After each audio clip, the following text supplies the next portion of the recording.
I'd like to turn to an ad produced by the Emergency Committee for Israel, which alleges that Trump supports dictators. The ad started airing last month. The world would be better off with Saddam Hussein 100%. and Gaddafi in power. 100%. Looking at Assad and saying maybe he's better than the kind of people that we're supposed to be backing. And I think Russia can be a positive force and an ally. But you know, whether you like Saddam Hussein or not, he used to kill terrorists.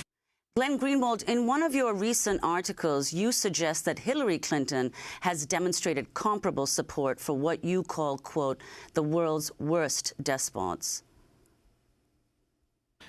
Well, two things. You know, that article that I wrote about Hillary Clinton grew out of the debate where she attacked Bernie Sanders for comments he made in the 1980s. In which he said positive things both about Fidel Castro and also the Sandinista government in Nicaragua. And she very self-righteously said, how could you possibly praise a government that is oppressive and tyrannical?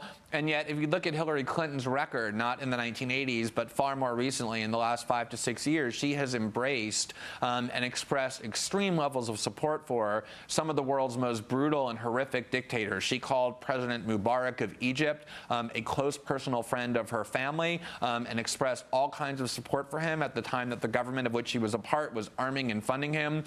She did the same with the Saudis. The Clinton Foundation has raised money from some of the worst and most oppressive dictatorships in the Persian Gulf, including the Saudis and the Qataris and the Emirates and the Bahrainis. Hillary Clinton, essentially, her record has been one of embracing and supporting in all kinds of ways the world's worst tyrants. The other aspect that I would add is that, you know, not just those Persian Gulf regimes, but one of the things that Hillary Clinton has done with very little notice has been to make a central part of her campaign embracing not just the right-wing Israeli government, but Prime Minister Benjamin Netanyahu himself. She's written op-eds in Jewish journals and in the foreword talking about the need to get even closer to Israel, if you can imagine that. And then the speech she just gave to AIPAC was about the most disgustingly militaristic, hawkish, pro-Israel speech I think that you could ever possibly hear without the slightest even pretense of concern for people in Palestine or in Libya, where she supported a war that has caused great instability, or in Iraq, where she supported a war that has imposed huge amounts of suffering. And so it's very easy to talk about Donald Trump being close to dictators or being dangerous, but there has been a huge amount of Hillary Clinton's record that has spawned immense amounts of tyranny and violence in the world that Democrats and progressives are steadfastly ignoring. Let's go to a clip of Hillary Clinton addressing AIPAC, the American Israel Public Affairs Committee. People here today are on the front lines of the battle to oppose the alarming boycott, divestment, and sanctions movement known as BDS. We must repudiate all efforts to malign, isolate, and undermine Israel and the Jewish people. That was Hillary Clinton addressing AIPAC. Glenn Greenwald. What she's doing there is affirming one of the most vile slanders that currently exists. There is a campaign in the United States and in Israel to literally outlaw any advocacy of a boycott movement against Israel, similar to the boycott and divestment and sanctions campaign that brought down Israel and the United States' closest ally, which was the apartheid regime in South Africa.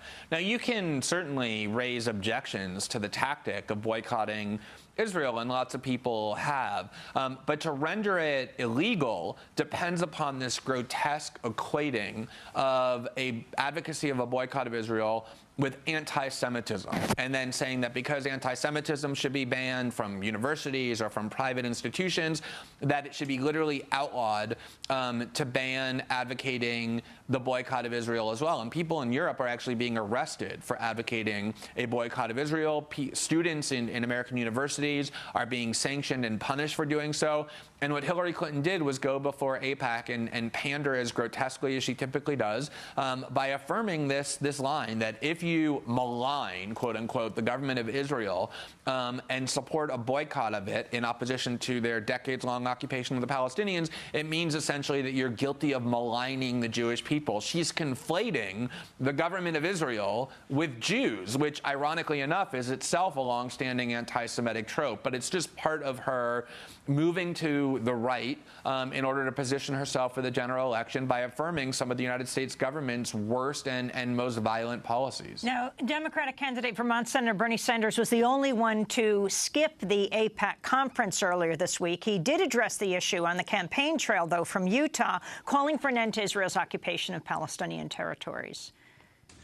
It is absurd for elements within the Netanyahu government to suggest that building more settlements in the West Bank is the appropriate response to the most recent violence. It is also not acceptable that the Netanyahu government decided to withhold hundreds of millions of shekels in tax revenue from the Palestinians, which it is supposed to collect on their behalf.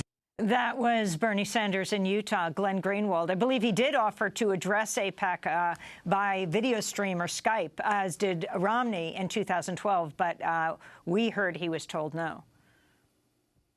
Yeah, I mean, a couple months ago, Donald Trump on an MSNBC program said, when asked about Israel and Palestine, that he thought the U.S. should be neutral in order to be a more effective arbiter, which until 20 years ago was a standard mainstream U.S. position, but now has become very shocking. Same with what Bernie Sanders just said. To hear a prominent American politician stand up and actually criticize Israel in such stark and blunt terms, calling them occupiers essentially, and criticizing how they're treating the Palestinians is almost shocking to the ear. Hillary Clinton would never do it, nor would leading Republican politicians. And yet it is really a very mild way to talk about Israel, and it shows just how far to the right the discourse has shifted in the United States when it comes to Israel, and how much a part of that right would shift is Hillary Clinton when you think about how almost shocking it is to hear pretty mild criticisms of Israel coming from Sanders or mild proclamations of neutrality coming from Trump. Very quickly, before we end, Glenn, the issue of encryption, again raised, of course, in the aftermath of the Brussels attacks, but the whole battle between the government, the FBI, and Apple. The government's attempt to make sure that nobody can use encryption to keep them out of private communications is based on continuous deceit. They falsely claim that the Paris attackers used encryption when they had no idea if it was true. They're already making that claim about the Brussels attackers, even though there's no suggestion that it's true. And the whole campaign against Apple was based on what turned out to be a total lie, which is that they needed Apple to help them break into the San Bernardino phone when all along they could have done it themselves. And it's up to the media to check these claims on the part of the government, and of course the media has been very lax in doing so. Well, we want to thank you, Glenn, for staying with us. We're going to talk to you for a few more minutes after this broadcast, and we'll post it online at democracynow.org. Glenn Greenwald, Pulitzer Prize-winning journalist. His piece for The Intercept is headlined, "Brazil is engulfed by ruling class corruption and a dangerous subversion of democracy." Another recent piece, "The Rise of Trump Shows the Danger and Sham of Compelled Journalistic Neutrality." We'll link to these and many others at democracynow.org.